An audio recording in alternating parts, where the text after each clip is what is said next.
This is the collision of common sense and comedy. This is Defenders Live.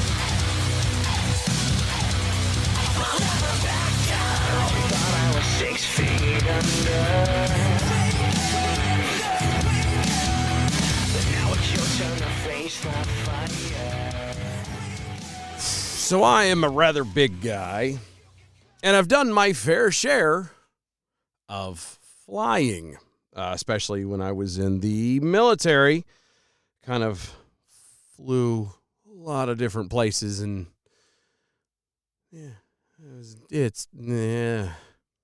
didn't care for it. I mean, I didn't mind it. There was some of them weren't bad. My flight from Seattle to Tokyo was nice. The seating was spacious, and it was long as all get out, but it was okay. You know, I could tolerate it. It was okay. But, you know, it is what it is. But for some people, apparently it's a big issue. Some people who happen to be of the more of the how's the polite way of putting this here, who are massively blessed, wink wink, hint hint, they it's not as fun flying. We all know that the airlines have made seats as small as humanly possible to be able to squeeze more people in to try and raise profits, etc. Well, a petition posted at change.org calls for airlines to accommodate larger passengers, including by offering them free additional seats. The petition, posted by quote-unquote plus-size blogger and content creator Jalen Shani, calls for the Federation of Aviation Administration to require airlines to implement policies to accommodate larger passengers. And sadly, as far as I can tell, petition hasn't garnered near as much, hasn't grown in size near as the people this is supposed to affect. So far, only 3,700 signers have gone on with this. Quote, the FAA must require all airlines to implement a clear customer of size policy.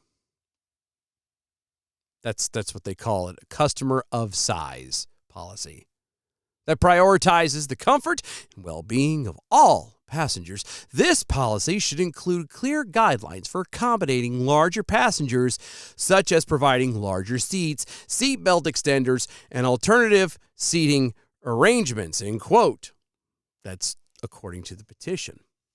Now, I've flown, again, as I said before, and I don't know if you have or not, but they offer the seat belt extenders if for some reason your midsection is too big for the limit of the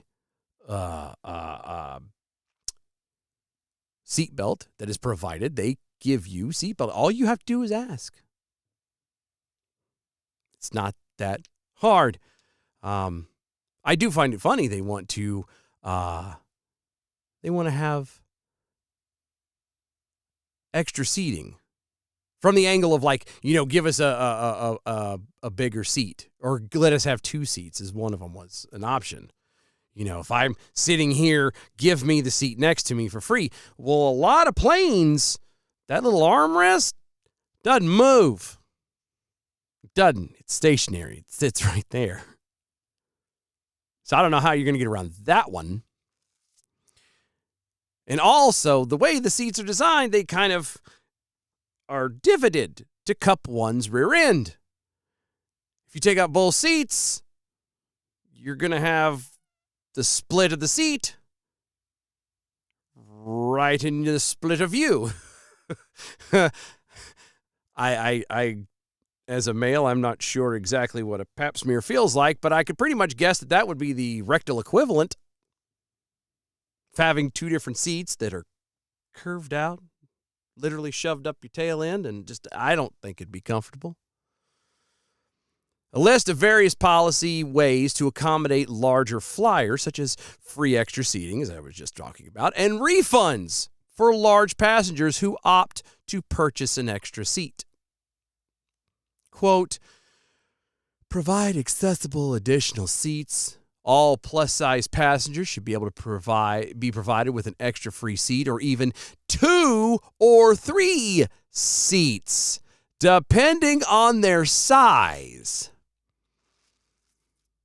I'm going to pause there for just a moment. If you as a human being require up to 3 seats to sit down, and especially on an airplane, you probably should have to pay extra anyway, because I'm sure it costs more in fuel to get your big butt off the ground.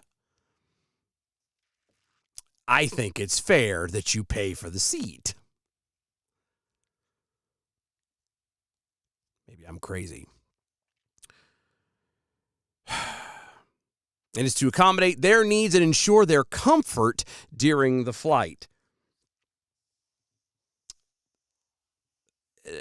Airlines are not like they used to be when they first started out in the 40s and 50s. You know, back then, flying was a luxury. You didn't fly anywhere. If you flew, you were either straight up in business, and a good business that could afford to send you to where you needed to go, or you were very wealthy. It was a luxury thing. It still is arguably a luxury to be able to fly in an airplane to get from point A to point B. It's a luxury.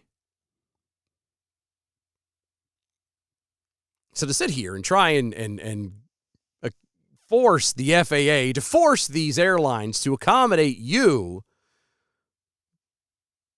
it's a little much. Excuse me.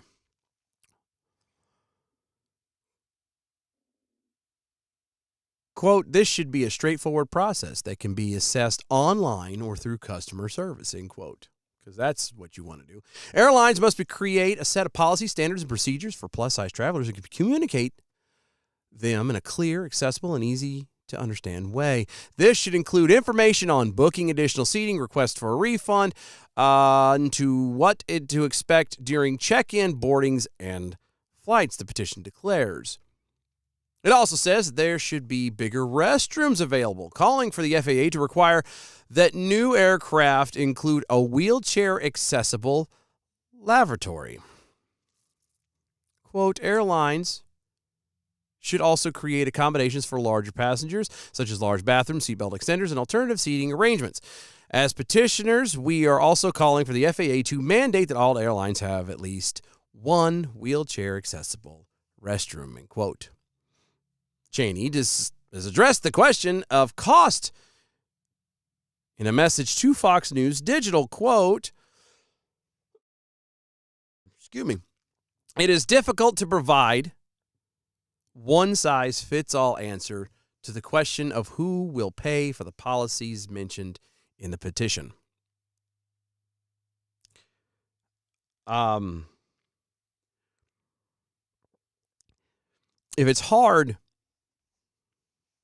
If it's difficult to provide a one-size-fits-all answer to the question of who will pay for it, then maybe you should just settle for the one-size-fits-all chairs and I don't know, maybe not have that second or third or 12th donut.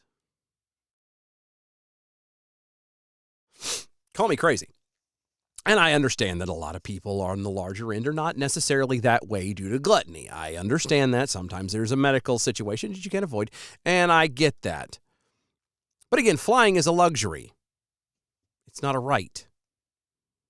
Would it be nice to be accommodated if you were on that larger side of things? I'm sure it is. And I'm sure that there are places that do accommodate it. I actually would argue they probably all do. You just have to notify them, and they will make the arrangements based off of whatever kind of flight they have. They can bring a bigger plane in or a tow line. I don't know, something. They'll figure it out because they just want your money. But they're not going to jump through hoops to make you happy.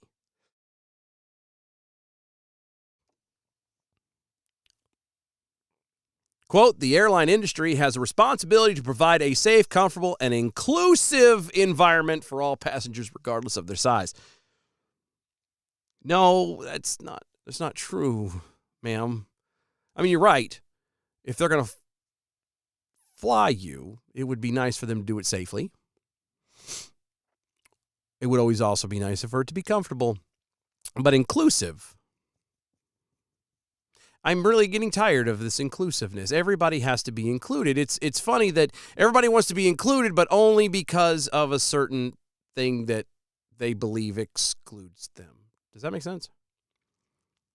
These fat people on these planes, these plus-size people, travelers, as I call it, want to be, they wanted to feel included with the rest of the people. Well, again, outside of the medical side of issues, if you are just a person who can't stop eating and doesn't eat properly, doesn't exercise, and doesn't take care of yourself, then that's a you problem, not a them problem.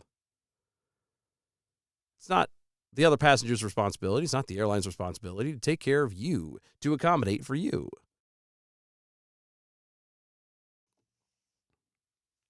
But, I mean, what do I know? Many airlines also oversell a percentage of their seats on flights, resulting in available seats that could be used to accommodate passengers who need additional room. According to Cheney, quote, implementing policies to accommodate plus-size passengers may come with associated costs, but these costs must be weighed against the benefits of creating a more welcoming and inclusive travel experience. You see what you did there? Wade, fat people. Wade. Okay. Additionally, the government may have to play a role in funding or incentivizing these policies as part of a responsibility to promote accessible and equitable transportation for all citizens. In the end, the question of who will pay for these policies should not be a barrier to take action. End quote. I'm going to argue with that, Pumpkin. The question of who pays for it kind of is a barrier to getting something done. If you want something done from someone else, if you want a service provided to you, usually the person providing the service kind of needs money up front to accommodate you. Otherwise, you have to settle for the accommodations that they have. God bless the people. I can't. I want to be a jerk right now and play her Instagram video. I really do, but I'm not going to do that to you guys. I'm not. I really want to, but I'm not going to today. Just know that if you're on the larger end, there is a petition, change.org, that you can go sign and try and get better seating. I personally, again, it's a luxury.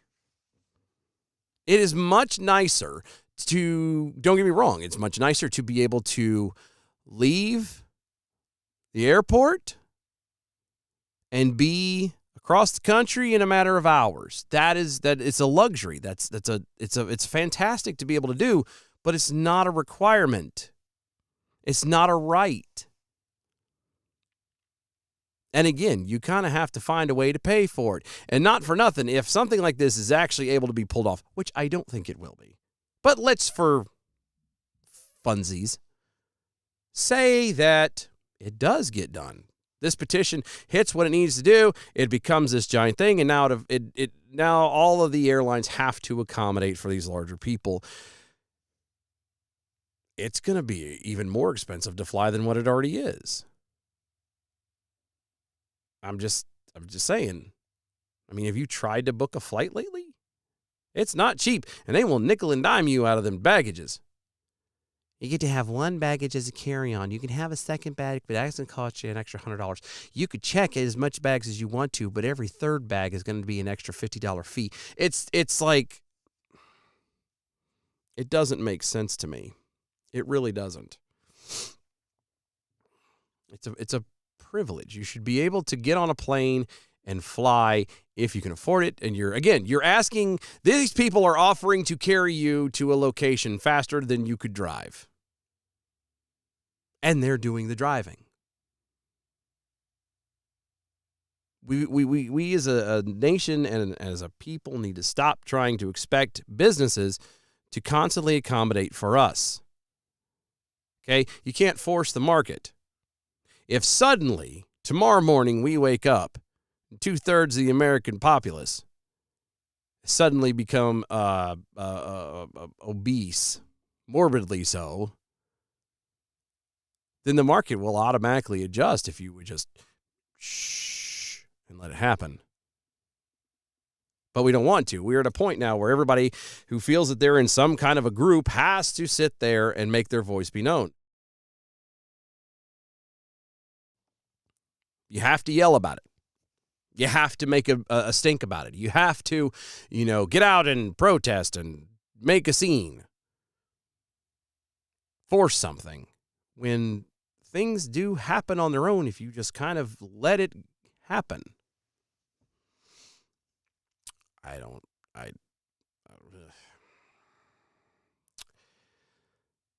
So Governor Whitmer signed a bill the other day. On Thursday, she signed legislation aimed at preventing gun violence in Michigan by expanding background checks and establishing penalties for those who fail to keep firearms out of the hands of children. Now, I have questions about this. What does she mean? I haven't been able to get a straight answer. I've tried looking, and I can't understand it. If you get a background check, my understanding of a background check is you enter your information, your name, your social security card, all that cool jazz, so they can find out if specifically it's you. Then what happens is it is sent off to the respective departments, the FBI, whatever the government stuff is.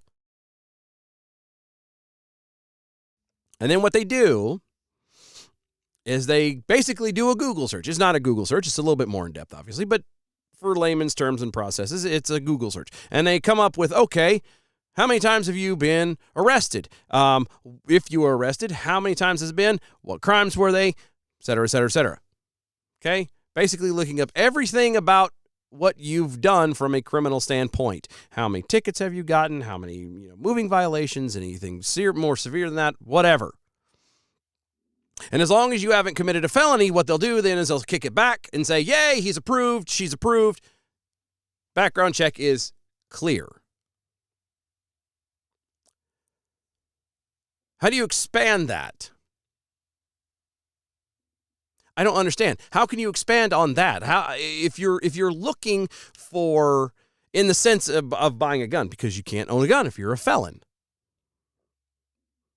So if you send this in to the respective department, and the department does its little searches and does its thing, and comes back and it says, Mr. So-and-so has not got a felony, he's clear to have a gun, then what else are you expanding to? I promise you it's not going to be anything good. Again, I haven't been able to find out exactly what the expanding part meant. But I'm pretty sure there's going to be something along the lines of, well, how many times have you been hospitalized? Do you have any association whatsoever to anything mental? Are you taking any kind of medication drug? When the expanding is going to be the start digging deeper and into more nuanced sort of things. We're going to start getting out into the weeds here to kind of find something that may or may not later down the road be deemed as a red flag. So we can point and go, oh, I'm sorry, but, when your father died, 1995, then you had this small bout of depression that you told your doctor about, who then gave you a month's prescription of Zoloft or whatever you take for depression. I don't know. And then you took that, and then you came back and you were, and everything's fine now, and you no longer took it again. Because of that little spot right there, well, I'm sorry, we can't give you a gun. Last I checked, that kind of deems as being infringing on the Second Amendment. because it says you shall not be infringed. If the person has not committed a felony, you can't sit there and hope and assume that you can catch them in advance. This is not Minority Report. You can't expect to tell the future based on that stuff. Now, we can use discernment and kind of go, well, this person has a track record of coming very close to that line. It's probably smart, and that might be an argument and something worth discussing. But in general, to turn around and say somebody can't have a gun because of taking a prescription for a very short time does not count, I don't think. Whitmer signed the bill at Michigan State University campus just 2 months after the shooting of the school left 3 dead and 5 injured. Quote, "Today we're taking common sense gun action to reduce violence and save lives. Gun violence is a scourge that is unique to this country, and that's why we're taking action." End quote.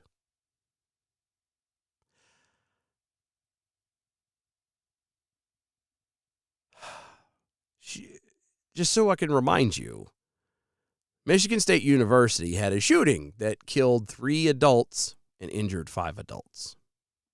Okay, this is adult. 3 adults were killed, 5 injured. In addition to the bill, keep that in mind, keep going. In addition to the bill she signed, Whitmer repeated her call to lawmakers to sign legislation to create a so-called red flag law. Quote, "All of these initiatives are to support the majority of Michiganders." I didn't know that's how you said them all. Democrats at the State House and Senate have passed bills to allow the court to temporarily take firearms from those deemed dangerous. Remember what I said earlier about the expansion? If you've even, it'll hit one of those things where if you've even been accused of the slightest thing, even if it was acquitted, if it never went anywhere, if you've been accused, you're going to be in trouble. But the 2 chambers have to work out small differences and give the bill final approval before it can go to Whitmer. The House can vote on these series of red flag bills as soon as this past Thursday afternoon. With the federal law currently requiring background checks for gun sales by licensed dealers, Michigan's law only requires first obtaining a license for purchasing pistols from private sellers. Democratic legislation signed by Whitmer would expand the requirement to all firearms. All of them. So if you buy person to person, you have to have a permit.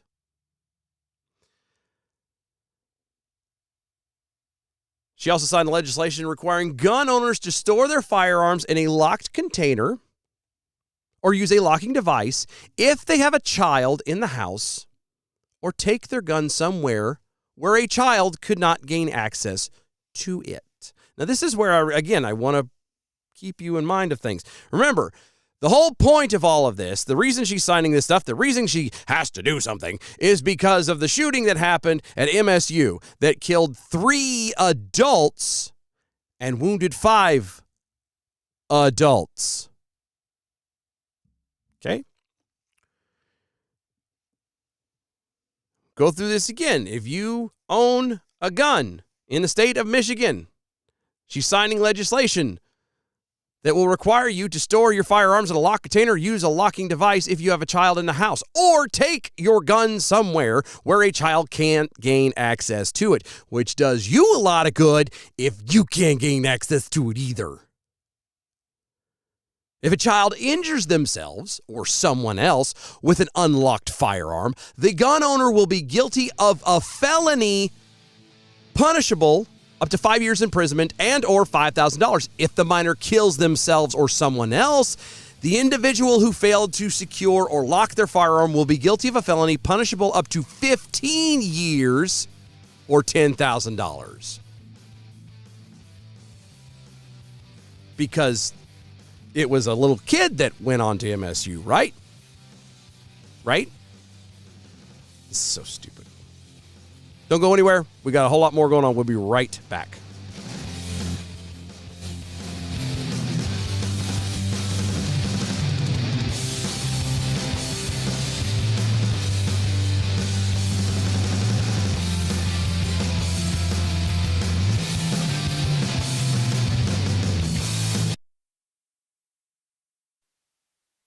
In today's troubled world, our USA Armed Forces stand ready to protect you, your family, and our American way of life. When veterans return to civilian life, they deserve your recognition and support. You can help put vets to work by donating your car, truck, or van to Patriotic Hearts. Your donation will directly support programs to help vets find jobs or even start their own business. Donate today for fast, free pickup of your vehicle, running or not. Operators are standing by to answer questions about making a tax-deductible vehicle donation. Find out how you can make a difference in the life of a United States veteran. Call 800-209-6482 for 24-hour response. Call 800-209-6482. 800-209-6482. That's 800-209-6482.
This is Defenders Live.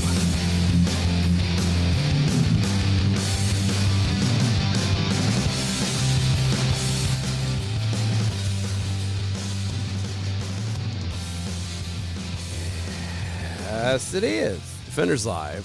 Follow us on all social medias at DOAE Show. Next week, as long as I got everything working like it's supposed to be, y'all are going to be in for a cute little treat. It's actually really funny, and I'm not going to spoil it now. Just know you want to be here next week, 7 p.m. Eastern Time, or somewhere there's abouts. I'm trying to be on point, but I need better. Anyway, you'll like it. Just be here for the show. Don't miss it. 7 p.m. next week. Next Saturday, 7 p.m. Eastern Time. You can catch it live, or obviously on all the anywhere you get your podcasts from, as this is podcasted out. You can find us on Anchor and Spotify. You could find us on Spreaker. You could find us on iHeartRadio, Apple Tunes, Stitcher, pretty much everywhere, I believe.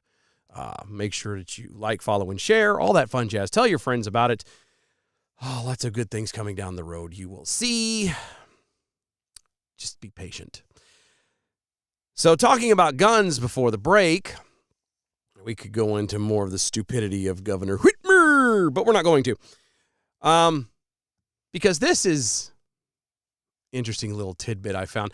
Biofire is selling a high-tech handgun that only unlocks and shoots in the hands of an authorized user whose identity is verified via fingerprint or facial recognition technology. Throw that out there one more time for those of you in the back. Biofire is selling a handgun, a high-tech handgun, that only unlocks and shoots in the hands of an authorized user whose identity is verified via fingerprint or facial recognition technology. What could go wrong? I mean, it sounds great. Like, on the surface, it sounds great. And it's probably a neat little thing. I have a few worries about this. It obviously is using some kind of program to be able to verify who's using it. Do you really expect me to believe that the gun can't be hacked somehow?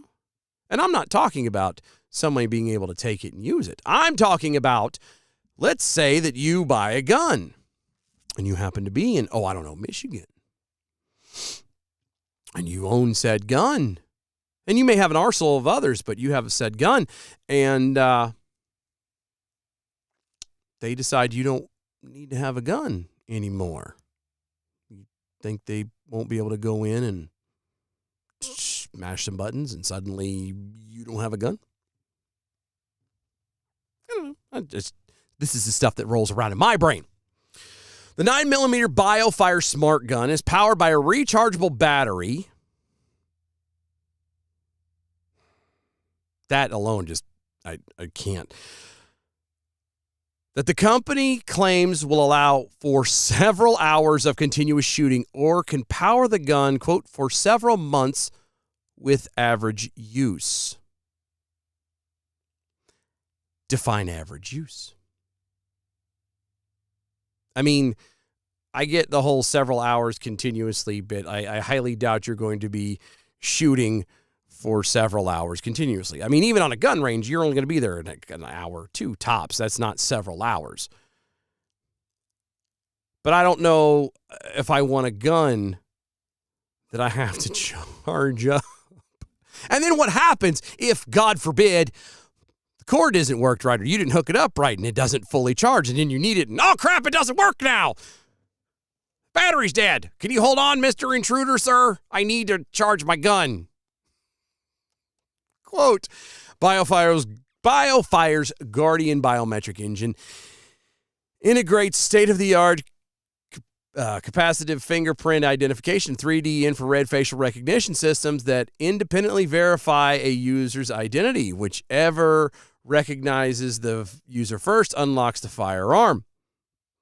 Works in a wide variety of conditions, including if a user is wearing gloves or a face covering. Customizable LED indicators show that the gun is armed. Again, it's not worth anything if it's not charged. Biofire says the gun unlocks once it is no longer being held, or locks when it is no longer being held by an approved user. Quote, the firearm immediately locks when it leaves an authorized user's hand. Integrated IR sensors in the grip keep the firearm armed while an authorized user is holding the gun, removing the need to continuously authenticate their biometrics. End quote. The company promotes the product on its website with the phrases such as always locked and instantly accessible, which is only partly true if it's charged. Again, I throw that out there. My background is bugging the snot out of me tonight, and I don't know why. That's a little better. Sorry. The gun starts at a mere, just it's what it costs for you to go to Starbucks every day, every day of the week for the next 3 years or something like that. It's at a mere $14.99. That's not $14.99. That is $1,499. Just a mere. I mean, but what is the cost of safety? But it will be a while before you buyers can get their hands on them because the company is not yet shipping out the product. So good news, you can buy one, you can have everything done, but you may not get it anytime soon. Quote, Biofire's approach is totally novel. We've applied high precision engineering principles to make meaningful impact on preventable firearm deaths among children. No one had tried that before. As a result, Biofire is now offering the most technologically advanced consumer firearm the industry has ever seen. Biofire Smart Gun shoots like any high-quality firearm, but it also feels like you're holding the future in your hands. This is a new era in firearm safety, driven by ambition and optimism, motivated by the idea that we can, in fact, help save people's lives. End quote. I mean, I don't dislike this idea. Don't get me wrong. If in a different time and place where there wasn't a continuous situation where people trying to ban guns, to take away guns, and all under the guise of, well, we're trying to take care of children and blah, blah, blah, blah, blah. I wouldn't be upset about this. I really wouldn't. But the fact of the matter is that when you have people like Governor Whitmer and everybody else who's trying to get rid of guns one way or another, under the guise of trying to protect children, which again, every one of these shootings has not been against a child. All of these quote unquote mass shootings don't, I mean, yes, there are school shootings, the younger schools, but for the most part, it's an adult. Most of the time, 9 times out of 10, it's an adult getting killed, not a child. And I am all about safety. I really am. And again, the technology side of things is really neat if we lived in a world where you didn't have to worry. Again, what happens if this gun is not charged? One step further just kind of dawned on me is how let's say that you have a gun safe. You are a very conscious person. You have a gun safe. You have this gun stored in said gun safe. How do you charge it? How long does it take to charge? Because I'm pretty sure all gun safes do not have, I mean, if you pay top dollar for one of the upright ones, you might be able to get a power outlet or something inside the safe. But in general, you don't have a way to charge this thing. What are you going to do with it? Where's it going to go? I should have probably saved this for next week. But anyway, still might. I don't know. Like I said, the idea is great if it wasn't coming from a place and in an environment, in a society right now that is very anti-gun. Because again, criminals are going to do what they want to do. They're not going to stick to a gun that reads their fingerprints. They're not. They're going to stick with the tried and true.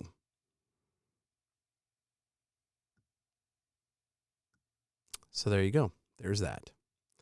I saw this tweet from the New York Post, and it got me thinking. This bothers me a little bit. I had to dive into it a little bit more, so I pulled up the article. The headline says, I force my mom to take off her crucifix in my apartment because it's a, quote, no religion safe space. And just off of the headline, there's a lot about that bothered me. I understand as an adult, you have the right to make your own decisions. If you choose to not follow, abide, whatever, by the religion or the beliefs of your parents, you have the right to make your own decisions. You are an independent individual capable of making your own decisions.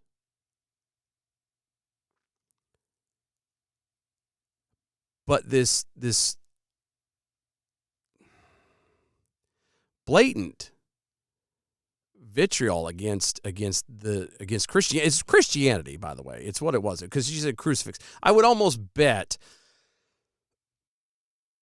I would almost bet that she doesn't make somebody who's wearing, I don't know, say, maybe even a Star of David, she'd probably make it take it off. But I bet you somebody was wearing a pentagram, she wouldn't make it take it off. Because Satanism is a religion. I have wear a Mjolnir necklace, which a lot of pagans would wear to symbolize for a worshiping of Thor. I wear it because I think it's cool. But they wear it because of their worship for the Nordic pagan religions. Would this lady make someone like me take my necklace off because it's a religion-free zone. I think when you start having safe zones, and I've mentioned this before in another time and a place, but when you start creating safe zones for everything, you start putting yourself into a bubble that you do not, that doesn't help you. When you start blocking off these things, you miss out on the opportunity to be able to strengthen yourself, to defend yourself in whatever the situation is. And what I mean by that is, if, like, say you don't like religion, you have come to the decision, and I say religion broadly. Again, this is mostly in my personal opinion and based off of what I read and see, is an attack strictly on Christianity, but I'm going to broaden it all, and I'm going to say it's not just about that. It's about all religions, period. If you, as a human being, and as an adult, have decided that there is no such thing as a God, you're an atheist, okay?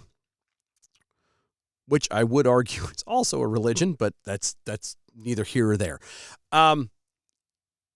You create the space that you don't want any religion around you. Well, then you miss out on the opportunity to be able to exercise your belief, or in this case, I guess, a lack thereof.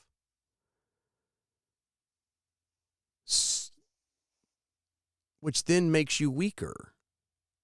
I'm not saying that as an atheist that you're absolutely wrong. As a rational human being, I like to think that, we can all say we don't know for sure. I will admit, as a Christian, I don't know for sure. I have faith and believe that, there is a God, and we go down the list of everything that I believe. But can I say for 100% certainty that is? No, I really can't. I can't.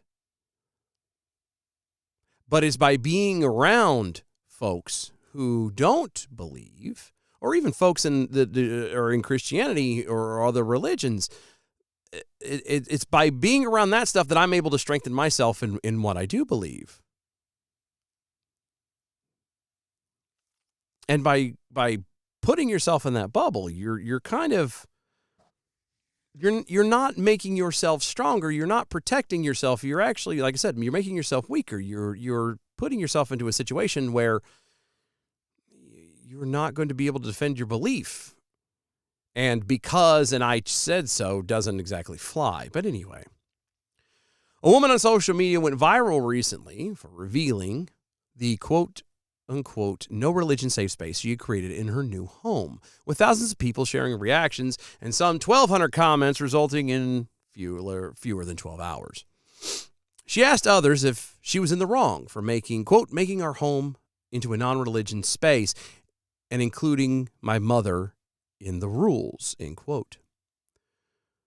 Fox Digital News reached out to a psychologist in New York City for professional input into the situation. The poster described herself as a 27-year-old woman whose 32-year-old girlfriend finally moved in after they'd been dating for 3 years. See, there it is.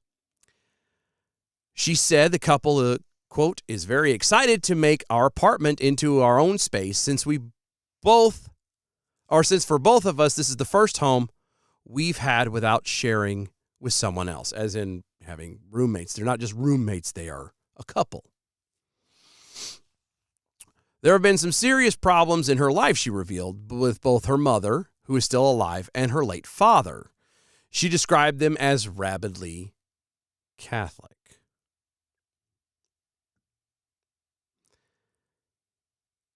She said that she was raised Catholic, which meant attending church every Sunday, praying before every meal, and snack, blah, blah, blah. Quote.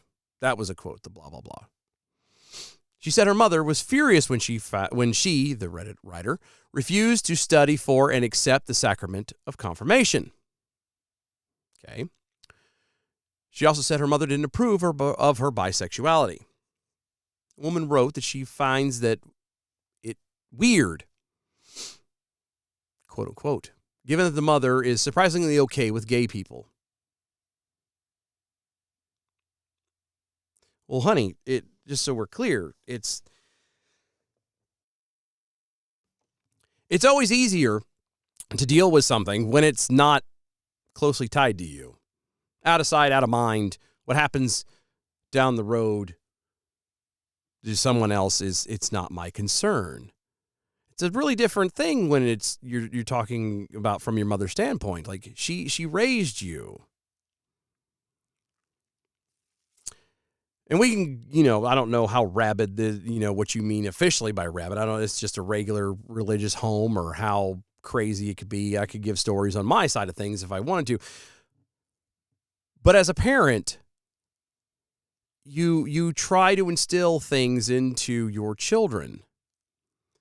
And when they don't go that way, when they stray from it, or in this instance, when a Catholic mother pushes sacraments and pomp and circumstance and the religion onto you and ingrains it into you your entire life. And you not just turn away from it, from Catholicism in this case,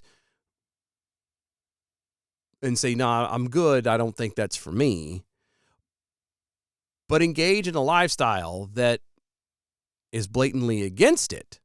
This is not just it's not for me, it's not only do I not want to do that, I'm going to go do the opposite. As a parent, that would make her, the mother, feel like a failure, that she has done something wrong,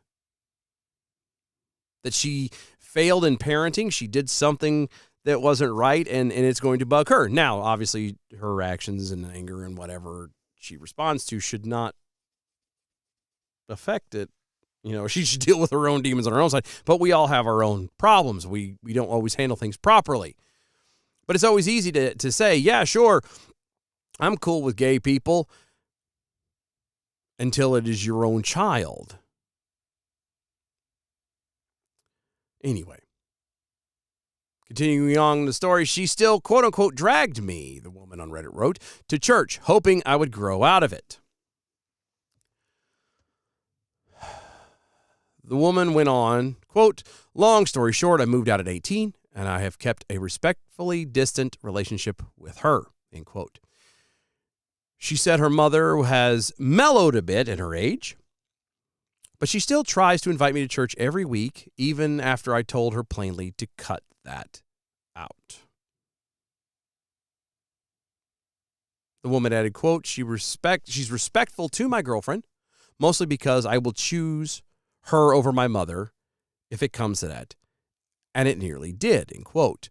The woman revealed that her girlfriend, quote, has an even more traumatic past with religion. When she was outed at 12, her parents abused her until she was 18, then disavowed her, and the entire time using the Bible quotes and God's mission as an excuse, end quote.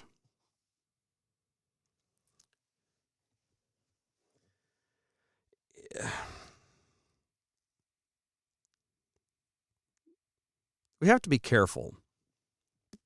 If you're a person of faith, you need to be really careful about how you approach something like this. Obviously, when you're talking about a child, and I find it hard. I really do. I truly don't understand how a child at 12 years old can suddenly decide that they're, transgender, homosexual, bisexual, whatever. 12 years old. I understand that they're going through puberty, but 12 years old, sex should not be part of their purview. I understand the body's changing and things start leaning more in that direction, but the preferences and everything of that shouldn't be there. You definitely shouldn't quote, and I don't know what this abusing her meant, but you definitely don't abuse the child. You don't berate the child for it. You set your rules in the house and you limit it until they're 18 and then you go off.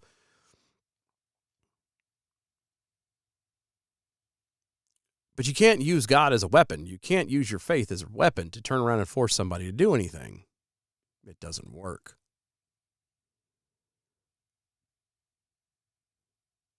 You can't say God is love and then try to beat somebody to death with him. That doesn't jive. Anyway, the woman added that her girlfriend, quote, still believes in a God, just not in religion or worship, which I respect.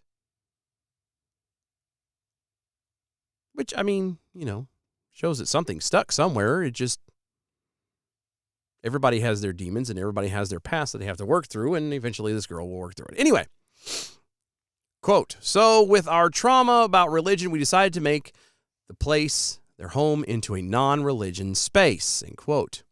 What this means, the woman continued, is that there's no praying, no religious symbols of any kind, no proselytizing, no talking about religious settings in their home. She said that the mother hates this decision because, quote, all of her friends are churchgoers and 80% of their stories relate to something happening in church, end quote.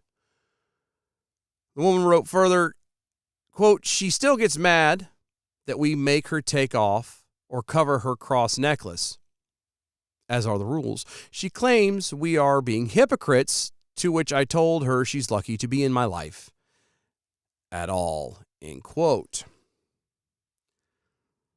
Now, I don't understand what she meant by that. How her mother can say they're hypocrites. If they're choosing to not have anything to do with God, I don't see how making someone then take off their cross is a hypocrite, but whatever.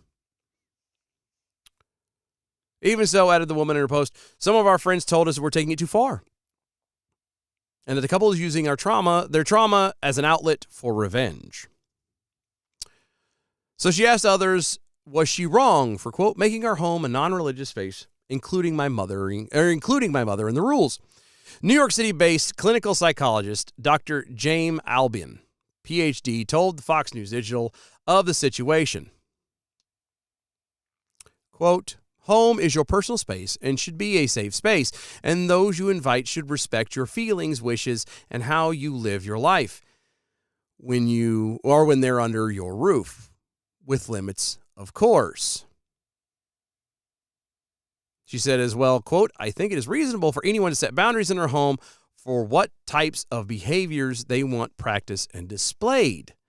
She added, though, that, quote, there is something to be said about going too far. However, since these women have been traumatized and religion has been such an issue, I would advise it wiser and more empathetic for the mother to remove her cross before visiting to avoid such uncomfortable thing as covering it up. Plenty of others have weighed in as well. One commenter on social media summing up the feelings and opinion with many others, quote, your house, your rules, but I personally think telling her to cover up her cross and necklace is probably a step too far. Another person wrote, on the fence about the necklace, I think in other contexts it might be too far, but I know people with PTSD over religious trauma, so it can be triggering seeing religious images, and the house should be a safe place, so I think it's fine.